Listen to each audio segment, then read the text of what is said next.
Shao Shuai ने तो बस दामेई की हेयरपिन का एक कॉर ही लिया था और अगले ही पल दामेई के पेट में अचानक ऐसे दर्द उठा जैसे किसी ने सुई चुभो दी हो। शुरू में तो शाओ शुआई को लगा था कि ये बस एक संयोग है, जब तक उसने नहीं देखा कि दामेई धीरे धीरे और ज्यादा कमजोर होती जा रही है। तभी उसे एहसास हुआ कि मामला बेहद खराब है और वह तुरंत क्लासरूम से बाहर भागा। और इसी पल से शाओ शुआई को समझ आया कि उसकी शक्तियां जाग गई हैं, उसे कोई सुपर पावर मिल गई है। बस किसी और के छुए हुए सामान को खा ले तो सामने वाला सीधे गहरी नींद में सपनों की दुनिया में चला जाता है। मुझे तो लगा था कि यह ताकत अपने आप में ही काफी हैरान करने वाली है, लेकिन अगले दिन जब वह साइकिल ठीक कर रहा था तभी वह दंग रह गया जब उसने देखा कि उसके हाथ पर कितना भी बड़ा कट लगे वह पल भर में अपने आप ठीक हो जाता है। शाओ शुआई वहीं के वहीं खुशी से उछल पड़ा और बेचैनी में उसने तुरंत अपनी बगल में खड़ी माँ को बता दिया। लेकिन माँ को इस पर जरा भी यकीन नहीं हुआ तो शाओ शुआई ने सीधे लाइटर उठाया और हाथ उठाते ही उसे जला दिया। उसके हाथ की पीठ से सफेद धुआं उठने लगा, लेकिन शाओ शुआई को जरा सा भी दर्द महसूस नहीं हुआ।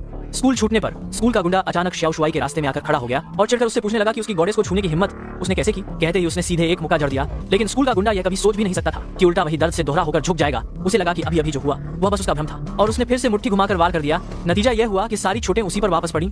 जितना वो मारता गया उतना ही ज्यादा दर्द होता गया। गुस्से से तमतमाकर उसने जमीन से एक लकड़ी का तख्ता उठा लिया और पूरी ताकत से उसे शाओ शुआई पर दे मारा। लेकिन बस एक कड़क जैसी आवाज आई और उसके ही सिर से तुरंत ताजा लाल खून बहने लगा, जबकि शाओ शुआई को जरा सी भी खरोंच नहीं आई। स्कूल का गुंडा अब पूरी तरह समझ गया